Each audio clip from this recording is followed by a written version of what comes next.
We're sailing Jibsea from France to the Netherlands. We're low on fuel. The marina had no fuel. We're cruising through a canal system that doesn't require unstepping our mast. How are we doing it? We're winging it. A new country, new waters to navigate, and a new face on board.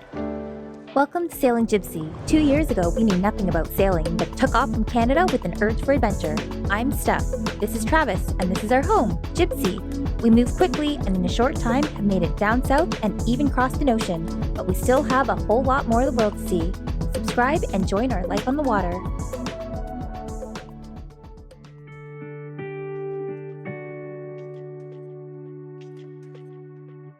There's not a lot of wind, so we're just motor sailing. We're low on fuel, and France has a fuel problem right now. There's a big fuel strike, so the marina had no fuel.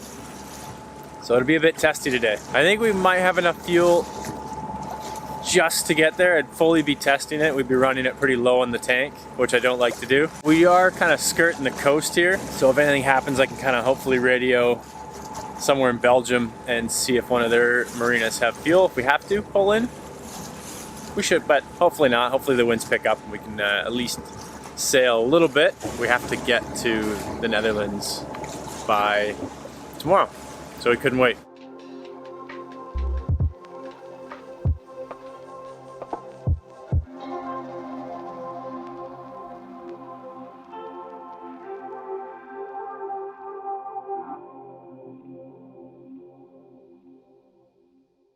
I can't see. Holy, that's tight.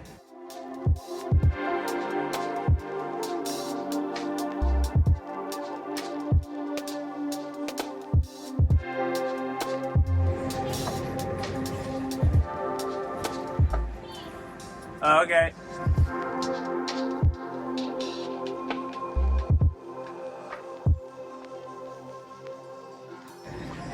Stop.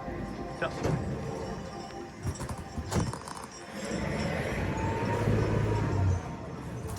Okay, so we were super stressed out for that. We haven't done a lock since we first left into the, which was it?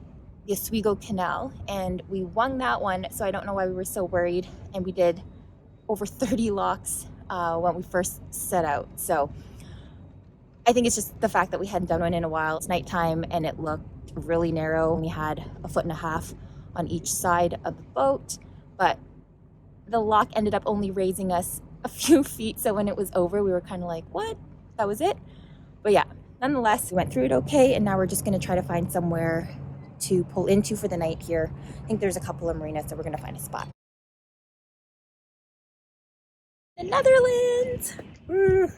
This is country around around number 25 in 2 years, so that is wild. Yeah, that's a country a year, a country a month, more. Yeah. That's cool. But yeah, we found a nice spot here in the marina. Doing the lock was the first challenge, and then once we got through the lock, we had to figure out where to go, and at nighttime it's really hard to navigate, but we knew that a couple of the marinas here accepted visitors, and we just found a pontoon to tie up to, or I guess a dock that was free and easy to get into. Well, our original plan wasn't even to come in here. I seen an anchorage across the bay, and I was like, okay, we're gonna get in there at dark, so let's just anchor there, and then in the morning we'll do the locks and all that kind of stuff. And we got there, and the shipping channel that you could anchor off of was kicking up like 5-foot waves. Oh yeah. So absolutely gnarly. Absolutely gnarly. Not anchoring outside there, and then yeah, so we're like, okay, gotta go into this lock. And well, check-in's here anyway. This is the port of entry, so it works out. It was just, that's what kind of built up the nervousness, I guess, because that's not what the original plan was, and we don't prefer to come into new places at night, but sometimes you got to do what you got to do. So yeah, it just adds to it. Like I was saying earlier, we've done so many locks when we had no idea how to do anything. Just more prepared. Well, we got in there and I was like, how do you do a lock again? What am I grabbing onto? What do I do? Yeah, and then as soon as I seen, down? Yeah, and as soon as we came in, I saw the chains on the wall, and I was like, okay, yep, gotta grab the chain, and it all came back to me. But it was just the fact that we were in a new country, coming in at night, that just heightened the stress levels that much more. Yeah. But we're tied up, go make some food, get some sleep, Yeah, it's a long day. But Yeah. this is awesome. We're tied up. We're in the start of, it's called the Staande Mast Route.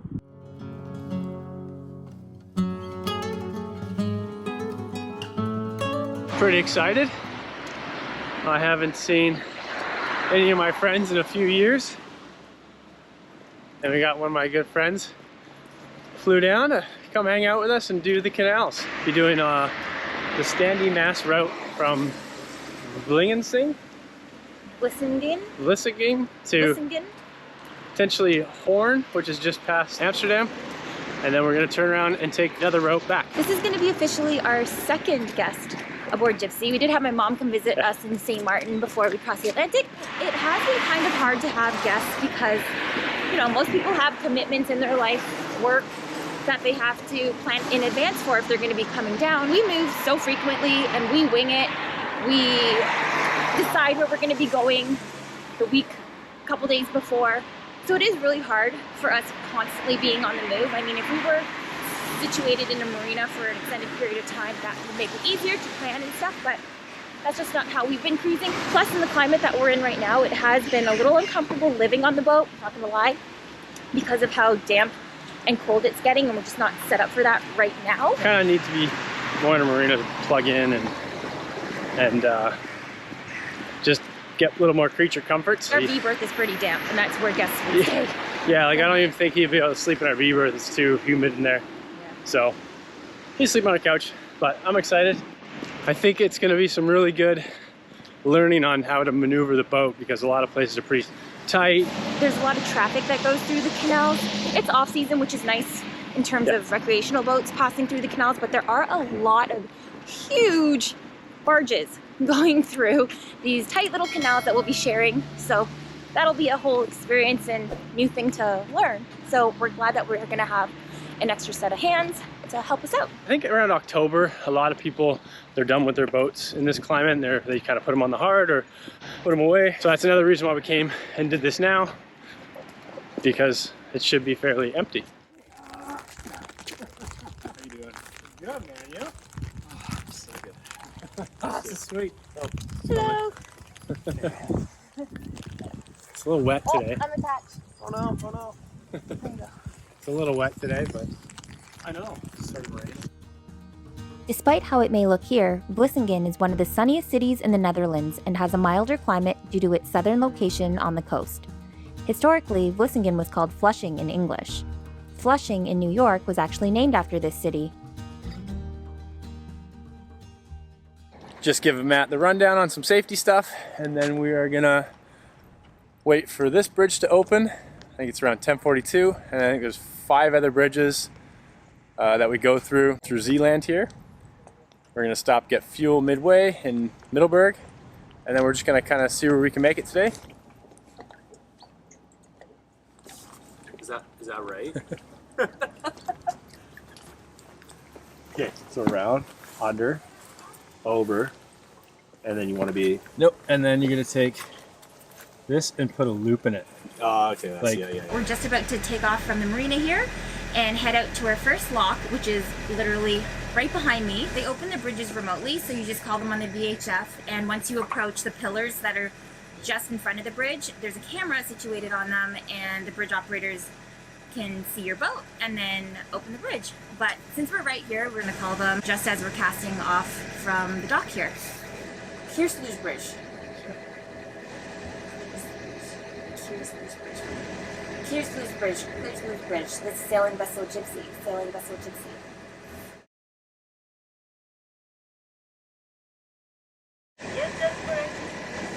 Okay, perfect. We'll just pull off the dock here and approach the bridge. Thank you. So the guy at the marina here said everyone that runs the bridges and locks speak English, but to pronounce the names for the bridges and locks are quite complicated. I think I did okay. She understood. Here's Sluice Bridge. I didn't even do Google Translate to get the audio. I don't know. I could have been totally butchering it, but here's Sluice Bridge. She understood me. That's all that matters.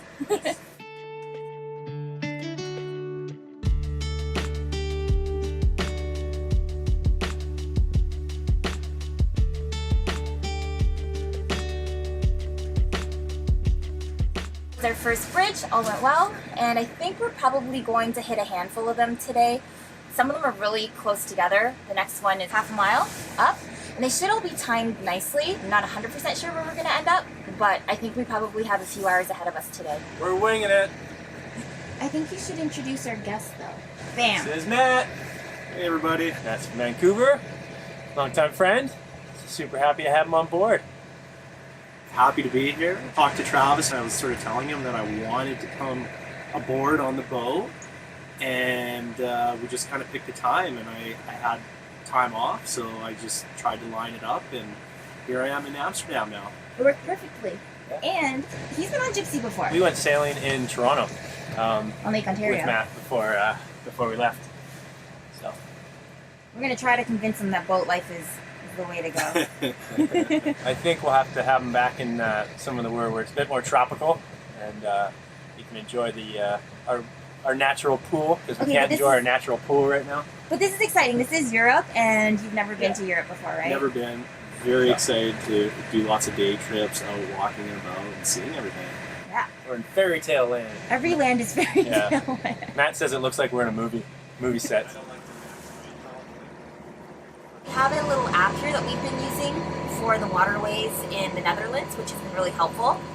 It tells you all the bridge times when you click on all the bridges and the locks and all of that. The bridge attendant was also really helpful. The first three all timed really close together, so once we hit one, she knew that we were coming through and opened the other ones, and they just perfectly aligned. And this next one that we're heading to is about 2 nautical miles away.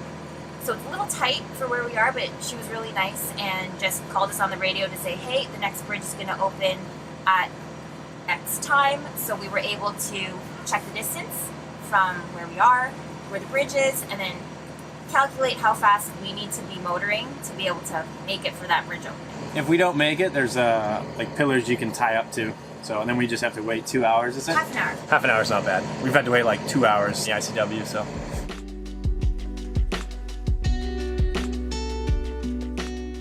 We made it in time, but the next one isn't scheduled to open for a couple of hours, so we're pulling over to the side and tying off.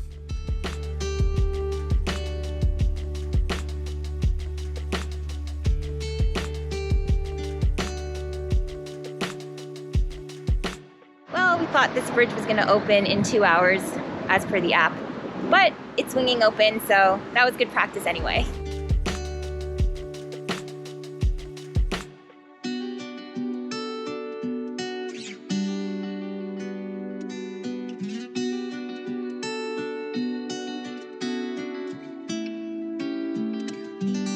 Just approaching a lock now, and it looks like most of the locks, there's a small lock and then a larger lock for commercial ships and bigger vessels.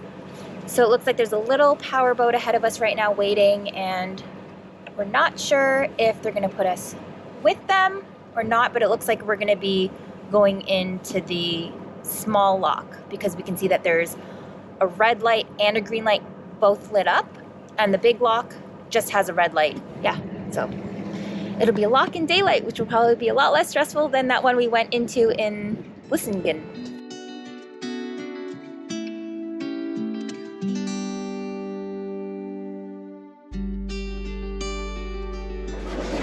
Block number 2, I think it's only a couple feet, so I think we go down. Yeah, it makes sense if we went down.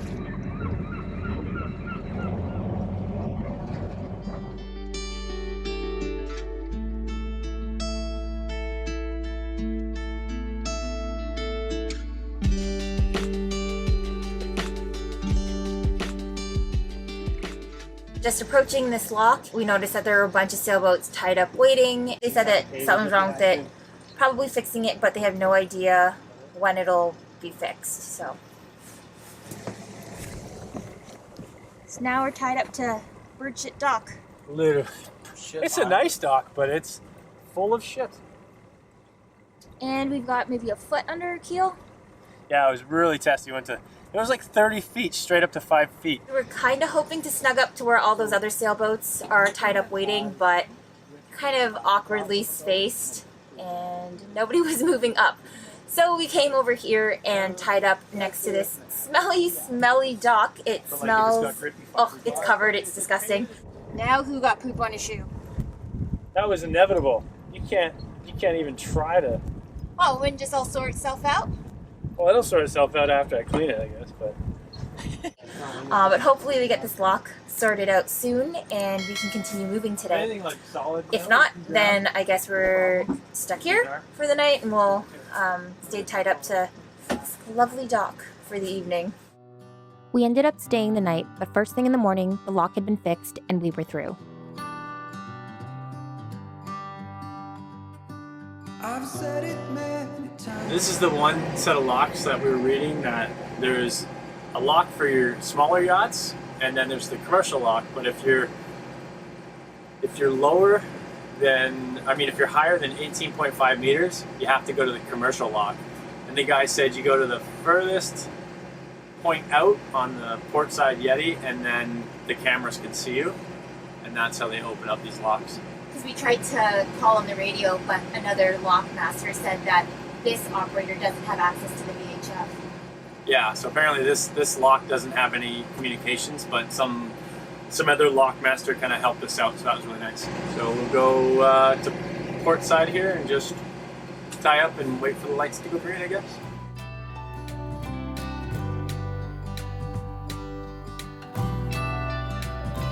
Also learned that there are two commercial locks. One side with a fixed height, and the other side where we are, where the bridge opens up. Will lead me to an ending road. And After about an hour's wait, we're heading in. the only thing that was for me. And I saw the angels coming down. And they sang a song and sang it loud. And I still remember parts of it. And the yellow glorious will it. Won't you be my guide and let me follow? Can I hold your hand for old time's sake? And all this time you waited for me. Little did we know, I guess. What we're learning is that our days are a lot longer than anticipated because we're spending a long time waiting outside the locks, especially these commercial ones that we're trying to get under because we want the bridge to open. So this last lock that we're at for the day, we've been here for about an hour. We were the only boat here, but now we're just heading in. There are going to be 3 big barges ahead of us, and then we're going to snug in behind the 3rd barge and tie up on the port side of the lock as per the lockmaster's instructions. We were getting quite nervous when we saw all the barges line up behind us, but it was nice that the lockmaster hailed us and told us exactly where to go and what to expect. It's a little scary going in with such huge barges, but the lock is supposed to be, I think I read, just under 1,100 feet.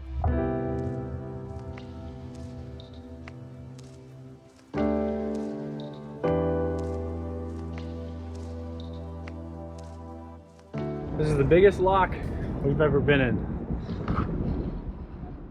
It's like way up there. There's like 1 boat, 2 boat, 3 boat.